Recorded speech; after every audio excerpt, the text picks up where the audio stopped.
Hello and welcome to I24 News Sports Daily Magazine with all the latest scores and stories from around the world. Thursday evening, the weekend is almost here, and these are the headlines. After allegations of match fixing were raised this week and following two suspicious games, UEFA President Michelle Plattini vows to clean football from fixing scandals. The first foreign World Cup team is already in Brazil. The Socceroos touched down in Fortaleza.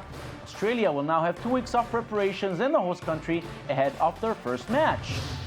Miami was already making plans for the finals, but Indiana had other ideas in mind. The Pacers win Game 5. The Eastern Conference Finals are still alive.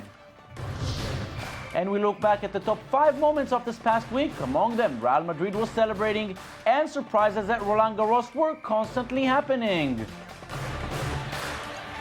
Hello again, and thank you for joining us. We are live from the Jaffa Port. The World Cup is quickly approaching, and we will have all the latest updates, but we begin with the French Open. And after the big surprises yesterday and the day before, today has been rather quiet. World number 1, Rafael Nadal, faced no real trouble against Austrian Dominic Thiem. The defending champion won in 3 sets. His countryman, world number 5, David Ferrer, is also through after his straight set victory over Italian Simone Bolelli, and a great achievement for Israeli player Yulia Glushko, who reached the 3rd round for the first time in her career. Now to the NBA and Game 6 of the Eastern Conference Finals. Paul George knew he had to step up if he wanted the series to continue at least for one more game. LeBron James wanted to seal Miami's spot in the finals. At least at the beginning, it seemed like King James would have it his way. But LeBron quickly got into foul trouble and George took over. He nailed 5 3-pointers on his way to 37 points. The Pacers were down by 9 at halftime, but a very strong third quarter, including this buzzer beater, put them up by 7 ahead of the final 12 minutes. LeBron was frustrated. He spent half the game on the bench. When he came back, he was far from his best, scoring just 7 points, an all-time playoff career low. Dwayne Wade and Chris Bosh stepped up and got close, but it was not enough. Indiana win 93-90, and Miami now leads the series 3-2 ahead of Game 6 at South Beach. And LeBron was obviously frustrated from his time on the bench. It's a clean slate for myself. It sucks for me because I'm not able to make plays to help our team win. I made a couple in the fourth, but 24 minutes is not enough for me to make an imprint on the game like I know I'm accustomed to doing, or I know I can do. And so you just continue to help the guys, from the bench, let them know what you can see when you're in foul trouble, and in ways we can try to exploit them. But I'm much better on the floor than I am off of it, for sure. Now to football, and one of the biggest problems in the global game is match fixing. Ahead of last night's friendly matches, there were rumors about fixing in the match between Nigeria and Scotland and that of Mexico against Israel. Was there any wrongdoing? Not that we know of, but we do know that the goalkeepers of Israel and Nigeria had terrible games and were responsible for some of the goals they conceded. UEFA President Michelle Plattini knows that match fixing is something that world football simply cannot tolerate. We demand that when you watch a match of football, you do not already know the result. The game is dead, the soccer is dead, all is dead. So it is our prerogative to protect the game. It is the role of the president of UEFA to protect the game for you who love the game of soccer, for us who love the game of soccer. It is a magnificent game, so if we know the result of the game, we are not interested. It's the love of the game, the love of the sport. I will tell the players, I will tell the referees, the first priority is to walk the right line or to protect soccer. For me, I will have zero tolerance, and they will leave soccer. Pour protéger le football, pour moi, tolérance zéro doit partir du football. Manchester United owner, American billionaire Malcolm Glazer, died this Wednesday at the age of 85. Glazer, who also owns the NFL's Tampa Bay Buccaneers, purchased the Red Devils in 2005 for nearly $1.5 billion, amid fierce opposition from many of the club supporters who oppose the idea that their club will be owned by foreigners.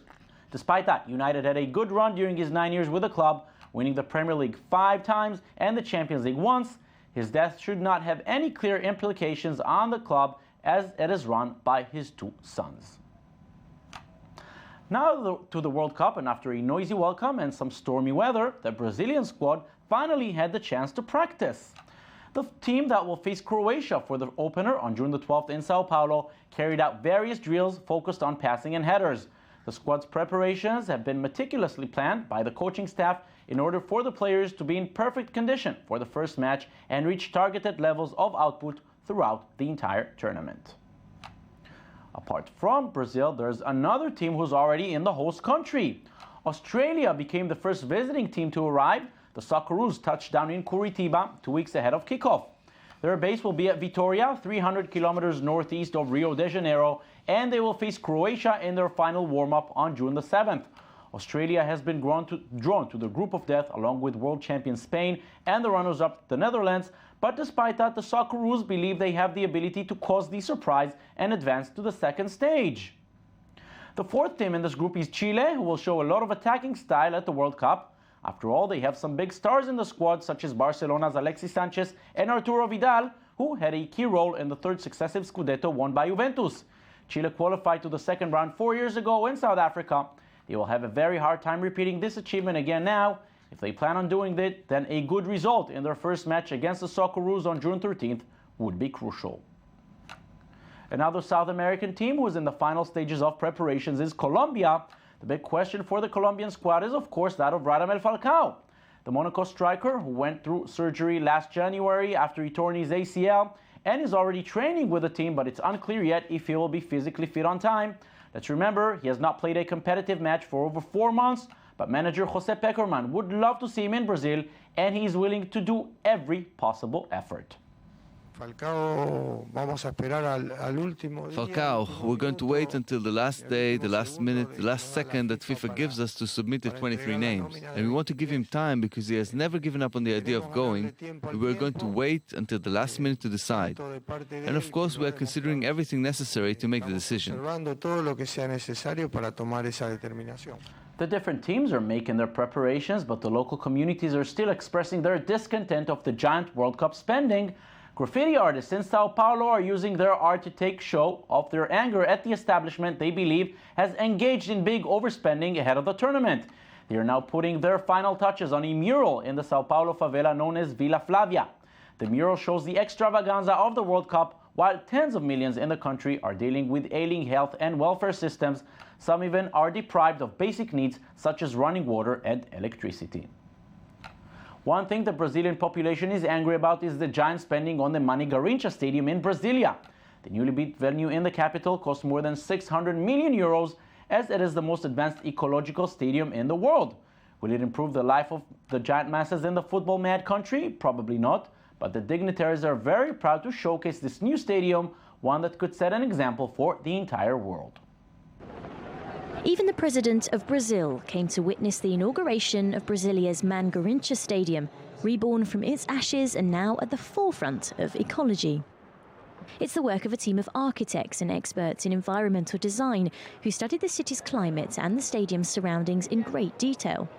Their goal has been to create the first net zero energy stadium in the world.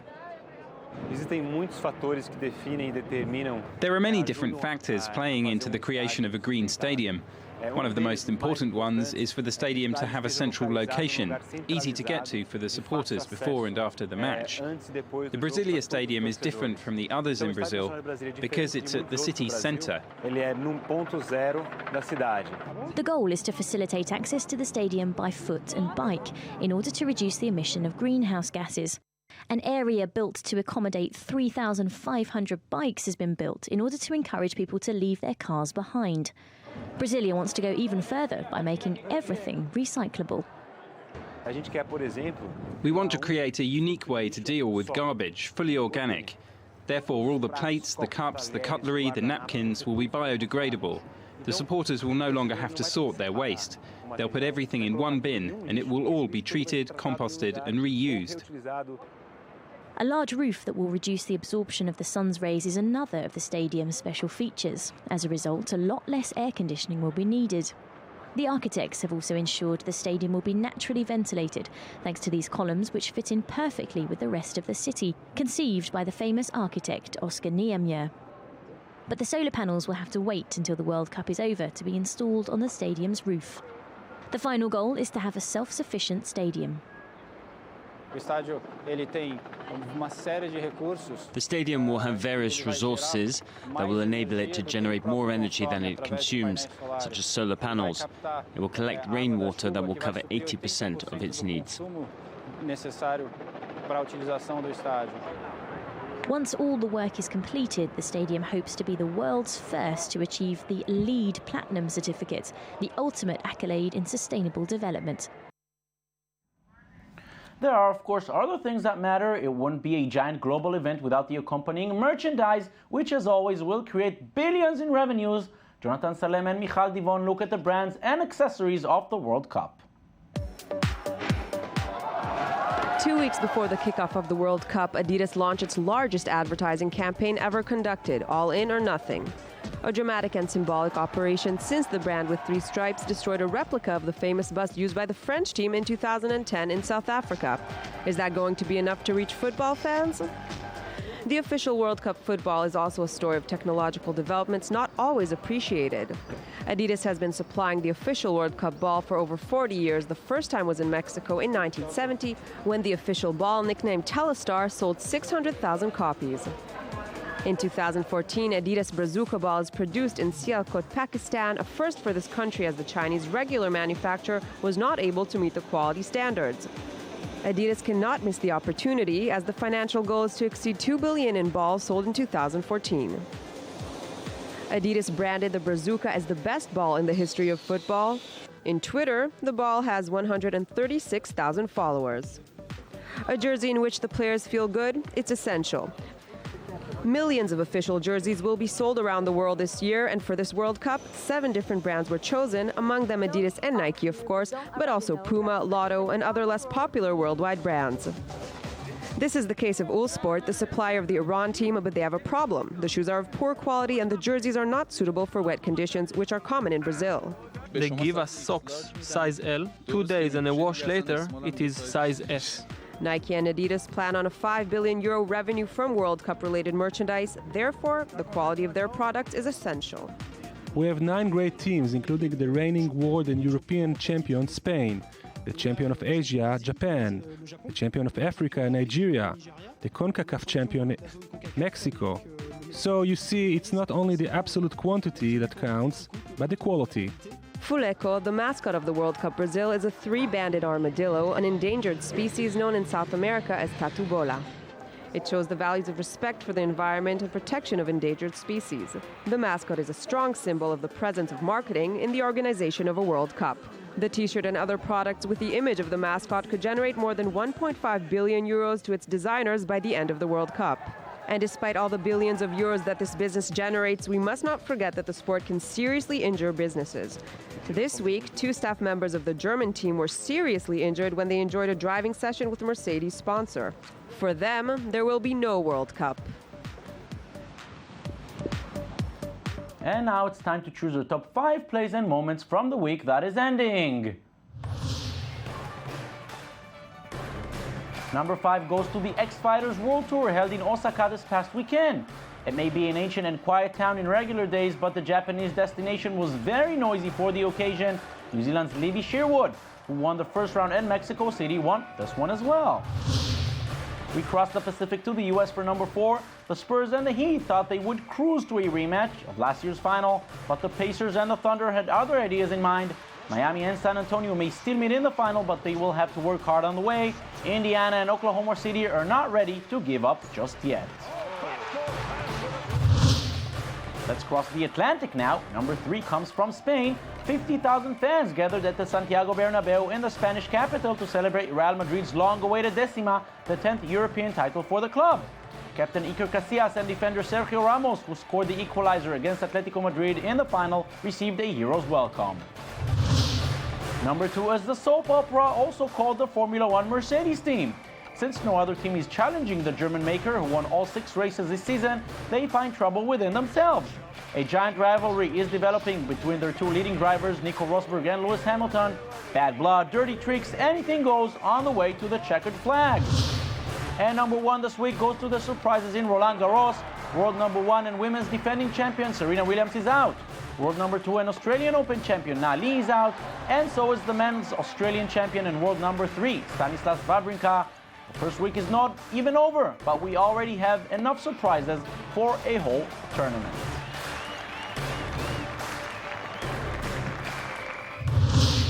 And now, just before we say goodbye, we go back to Brazil and to a World Cup protest but one in which the police did not need to intervene. The Brazilian native population is not protesting against the tournament, but against the efforts to change the rules concerning Indian reservation boundaries. They came in peace, performed their traditional dances and chants to express their discontent, and since there is no violence involved, we decide to support their cause.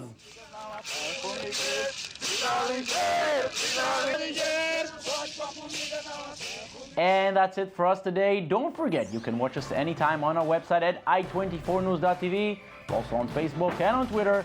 Make sure to catch our weekend edition with some of the best stories we had in our show this past week. Thank you for watching and have a beautiful day.